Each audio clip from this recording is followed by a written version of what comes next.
Hello designers, welcome to Safa Creations. நீங்களும் எங்களோட online ஆரி master கோர்ஸில் ஜாயின் பண்ணி ஒரு ஆரி ஒர்க் எக்ஸ்பர்ட் ஆகணும் அப்படின்னா ஸ்க்ரீனில் தெரிகிற இந்த நம்பரில் காண்டாக்ட் பண்ணி இப்போவே எங்களோட கோர்ஸில் ஜாயின் பண்ணிக்கோங்க. இன்றைக்கி நம்ம சீக்வன்ஸ் ஆர் சம்கின்னு சொல்லக்கூடிய இந்த மெட்டீரியல் யூஸ் பண்ணி 3 டிஃப்ரெண்ட் மெத்தடில் எப்படி இதை ஸ்டிச் பண்ணலாம் அப்படிங்கிறத பார்க்கலாம். 3mm சைஸில் கோல்டன் கலரில் இருக்கக்கூடிய சீக்வன்ஸ் எடுத்திருக்கேன். 0.5mm needle normal swing thread எடுத்திருக்கேன். நீங்கள் பிகினராக இருக்கும்போது காட்டன் த்ரெட்டுக்கு பதிலாக அமிட்டோ அப்படிங்கிற பிராண்டில் இருக்கிற த்ரெட்டை யூஸ் பண்ணலாம். கொஞ்சம் திக்காக இருக்கும், உங்களுக்கு அடிக்கடி கட் ஆகிற ப்ராப்ளம்ஸ் எதுவுமே அதில் வராது. ப்ராக்டிஸ் ஸ்டார்ட் பண்ணுறவங்க இந்த பிராண்ட் ட்ரை பண்ணி பாருங்கள். லைன் மேலே ஒரு பேக் ஸ்டிச் கொடுத்துக்கிறேன். இந்த த்ரெட் இருக்கு இல்லையா, அதுக்குள்ளே நீடில் இருக்குது. நம்ம வெளியில் எடுக்காமல் அப்படியே சீக்வன்ஸ் கிட்ட எடுத்துகிட்டு போய் சீக்வன்ஸை லைன் மேலே கொண்டு வச்சுட்டு அதோட ஹோல்ஸ் வழியாக ஒரு செயின் கொடுக்குறோம். இப்போ பாருங்கள், அப்படியே த்ரெட்டோடவே லென்த்தாக எடுத்துக்கிறோம். எவ்வளோ லாங் வேணுமோ இழுக்கலாம். லென்த்தாக எடுத்துகிட்டு பக்கத்தில் இருக்க சீக்வென்ஸ்குள்ளே விட்டு அதை மூவ் பண்ணி லைனுக்கு மேலே கொண்டு கரெக்டான இடத்துல ப்ளேஸ் பண்ணிவிட்டு ஹோல் வழியாக செயின் கொடுக்குறோம். அதாவது அந்த லைனுக்கு மேலே வரிசையாக நம்ம சீக்வென்ஸை அடுக்கிட்டு மேலே செயின் ஸ்டிச் கொடுத்தது மாதிரி ஒரு எஃபெக்ட் இருக்கும். இதில் கண்டிப்பாக ஒரு சீக்வென்ஸுக்கு மேலே இன்னொன்று ஓவர்லேப் ஆகக்கூடாது. இந்த மாதிரி போட்டுகிட்டே வாங்க. சீக்வென்ஸை நல்லா பக்கத்துலேயே கொட்டி வச்சுக்கிட்டிங்கன்னா எடுத்து போடுறது ஈஸியாக இருக்கும். லாங்காக இருந்தது அப்படின்னா கொஞ்சம் டிஸ்டன்ஸுக்கு த்ரெட்டை இழுத்து நம்ம டிஸ்டன்ஸில் இருக்க சீக்வென்ஸை எடுத்துகிட்டு வர மாதிரி இருக்கும். ஸோ பக்கத்தில் போட்டு வச்சுக்கோங்க.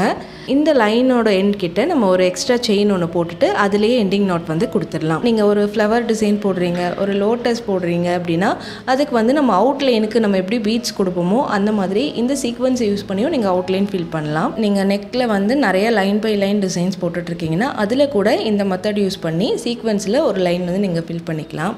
செகண்ட் லைனில் நான் ஃபஸ்ட்டு ஒரு பேக் செயின் கொடுத்துக்கிறேன். பீட்ஸ் எப்படி போடுவோமோ அதே மெத்தடில் நீடில் லோட் பண்ணிக்கிறோம். முதல்ல எல்லா சீக்வென்ஸும் தனித்தனியாக இருக்க மாதிரி நல்லா உதுத்தி விட்டுக்கோங்க. 4 சீக்வென்ஸ் கூட ஒன்றா ஒட்டி இருக்கும். ஃபஸ்ட்டு த்ரெட்டுக்குள்ளே ஒரு சீக்வென்ஸ் போட்டு டைட் பண்ணி ஒரு செயின், அடுத்தது செகண்ட் சீக்வென்ஸ் போடணும், கொஞ்சமாக டைட் பண்ணணும். அதாவது ஃபஸ்ட்டு சீக்வென்ஸோட ஹோலுக்கு பக்கத்தில் செகண்டாக போடுற சீக்வென்ஸோட அவுட்லைன் படணும்.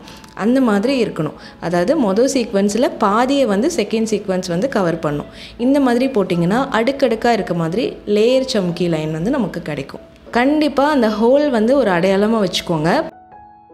கடைசியாக எது போட்டிங்களோ அந்த சீக்வென்ஸோட ஹோல் கிட்ட அடுத்ததாக போட போகிற சீக்வென்ஸோட அந்த அவுட்லைன் டச் ஆகணும். ஏன் நான் இதை பர்டிகுலராக சொல்கிறேன் அப்படின்னா, இந்த மாதிரி நீங்கள் பார்த்து போடுறப்போ அந்த சீக்வென்ஸோட கேப் ஈவனாக கிடைக்கும். இதை நீங்கள் கவனிக்காமல் நார்மலாக டைட் பண்ணி ஃபில் பண்ணிங்கன்னா டிஸ்டன்ஸ் ஒழுங்கமைப்போடு இருக்காது, உங்களுக்கு பார்க்க ஃபினிஷிங்கும் நீட்டாக இருக்காது. ஸோ அதனால் இதை ஒரு அடையாளமாக வச்சுட்டு ஸ்டிச் பண்ணுங்கள். ஃபர்ஸ்ட் மெத்தட் 1 by 1 பக்கத்தில் போட்டனால உங்களுக்கு சீக்கிரமாக ஃபில் ஆகும். இது பாதியை கவர் பண்ணி அதுக்கு மேலேயே நம்ம போட்டுகிட்டே வரதுனால இதை ஃபில் பண்ணுறதுக்கு ஃபஸ்ட்டு மெத்தட் போட்டதை விட 2 மடங்கு அதிகமான டைம் எடுத்துக்கும். இந்த ரெண்டாவது மெத்தடும் அவுட்லைனுக்கு ரொம்பவே அழகாக இருக்கும். ஃபர்ஸ்ட் மெத்தடை விட செகண்ட் மெத்தட் லுக் வைஸ் ரொம்ப நல்லாயிருக்கும். இதையுமே நீங்கள் அவுட்லைனாகவும் போடலாம், அதே மாதிரி ஃபில்லிங்காக போடலாம். இந்த 2 மெத்தடும் எப்படி ஃபில் பண்ணலாம் அப்படின்னா, நீங்கள் ஒரு ஃப்ளவரோட பெட்டல் போட்டிருக்கீங்கன்னா அவுட்லைன் ஃபில் பண்ணிவிட்டு நடுவில் நிறைய லைன்ஸ் ட்ரா பண்ணிவிட்டு அந்த ஒவ்வொரு லைனுக்கு மேலே நீங்கள் மேலேருந்து கீழேருந்து மேலேன்னு சொல்லி பக்கத்து லைனில் ஃபில் பண்ணிகிட்டே வந்தீங்கன்னா ஒரு ஃபில்லிங் மாதிரி உங்களுக்கு கிடச்சிரும். ஸோ அந்த மாதிரி மெத்தட்லேயும் ஃபில் பண்ணலாம். இல்லை அப்படின்னா நம்ம என்ன ஷேப் போட்டிருக்கோமோ அந்த ஷேப்லேயே நம்ம சுற்றி ஃபில் பண்ணிகிட்டே வருவோம். அவுட்லைனில் ஸ்டார்ட் பண்ணி சென்டரில் கொண்டு முடிப்போம். இந்த மாதிரி தாம்பூர் ஃபில்லிங் மெத்தட்லேயுமே நம்ம இந்த சீக்வென்ஸை ஃபில் பண்ண முடியும். ஸோ கடைசியாக ஒரு சீக்வென்ஸ் போட்டதுக்கப்புறமா எக்ஸ்ட்ராவாக ஒரு செயின் கொடுத்துட்டு செகண்ட் லூப் எடுத்து எண்டிங் நாட் போட்டுக்கிறேன். எண்டிங் நாட் உங்களுக்கு சரியாக வரலன்னா நான் டீட்டெயில்டான வீடியோ அப்லோட் பண்ணியிருக்கேன்.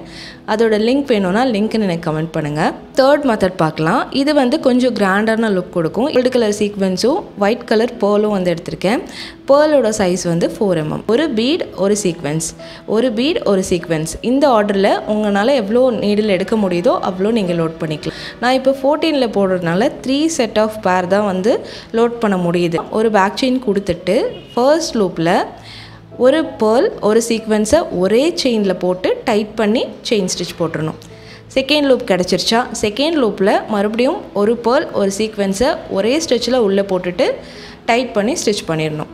அதாவது பீடை தனியாக ஒரு செயின்லேயும் சீக்வென்ஸை தனியாக ஒரு செயின்லேயும் போடக்கூடாது. பீடும் சீக்வென்ஸும் ஒரே செட்டாக நம்ம ஃபில் பண்ணிடணும். பீடோட சேர்த்து நம்ம ஒரே ஸ்டிச்சில் ஃபில் பண்ணும்போது நமக்கு வந்து அந்த சீக்வென்ஸ் ஃப்ளாட்டாக கிடைக்காம இந்த மாதிரி ரவுண்டாக 3D லுக்கில் நமக்கு கிடைக்கும். இது பார்க்குறதுக்கு ரொம்பவே டிஃப்ரெண்ட்டான லுக் கொடுக்கும். இல்லை கொஞ்சம் ஃபேன்சியாக டிசைன் பண்ணோன்னா இந்த மாடல் நீங்கள் யூஸ் பண்ணிக்கலாம். போடுறது சிம்பிளாகவும் இருக்கும், பார்க்குறதுக்கும் வித்தியாசமான லுக் கொடுக்கும். இது நீங்கள் டிஃப்ரெண்ட் மெட்டீரியல் டிஃப்ரெண்ட் பீட்ஸில் மிக்ஸ் பண்ணி ட்ரை பண்ணி பார்க்கலாம். இந்த லைனோட எண்டுக்கு வந்துட்டோம், ஒரு செயின் போட்டு எண்டிங் நாட் போட்டுடலாம். இதை வந்து மேக்ஸிமம் நம்ம ஃபில்லிங்காக போட மாட்டோம். அதிகமாக நம்ம அவுட்லைன் ஏதாவது செக்டு லைன் வருது, இல்லை ஃபேன்சியாக ஸ்லீவில் லைன்ஸ் வச்சு நம்ம ஏதாவது ஒர்க் பண்ணுறோம். அதாவது நிறைய லைன்ஸ் இருக்குது, டிஃப்ரெண்ட் மெட்டீரியல் யூஸ் பண்ணி அந்த ஒவ்வொரு லைனையுமே ஃபில் பண்ணுறீங்கன்னா அதில் இதையும் நீங்கள் மிக்ஸ் பண்ணிங்கன்னா நல்லாயிருக்கும். ஃபேன்சியான ப்ளவுஸ்க்கு கொடி டிசைன் போடும்போது தேர்ட் மெத்தடை நீங்கள் யூஸ் பண்ணிங்கன்னா ரொம்பவே யூனிக் லுக் கொடுக்கும். கண்டிப்பாக நீங்கள் இந்த 3 மெத்தடையும் ட்ரை பண்ணி பாருங்கள். இனி ஃப்யூச்சரில் வர வீடியோஸில் நான் இன்னும் சீக்வென்ஸில் நிறைய வெரைட்டிஸ் அப்லோட் பண்ணுறேன். இப்போ தான் ஃபர்ஸ்ட் டைம் நம்ம சேனலை பார்க்குறீங்க அப்படின்னா சப்ஸ்கிரைப் பண்ணிவிட்டு பெல் ஐக்கானையும் ஆளுங்கிற ஆப்ஷனையும் செலக்ட் பண்ணிக்கோங்க. ஏதாவது டவுட் இருந்ததுன்னா எனக்கு மறக்காமல் கமெண்ட் பண்ணுங்கள். தேங்க்யூ ஃபார் வாட்சிங்.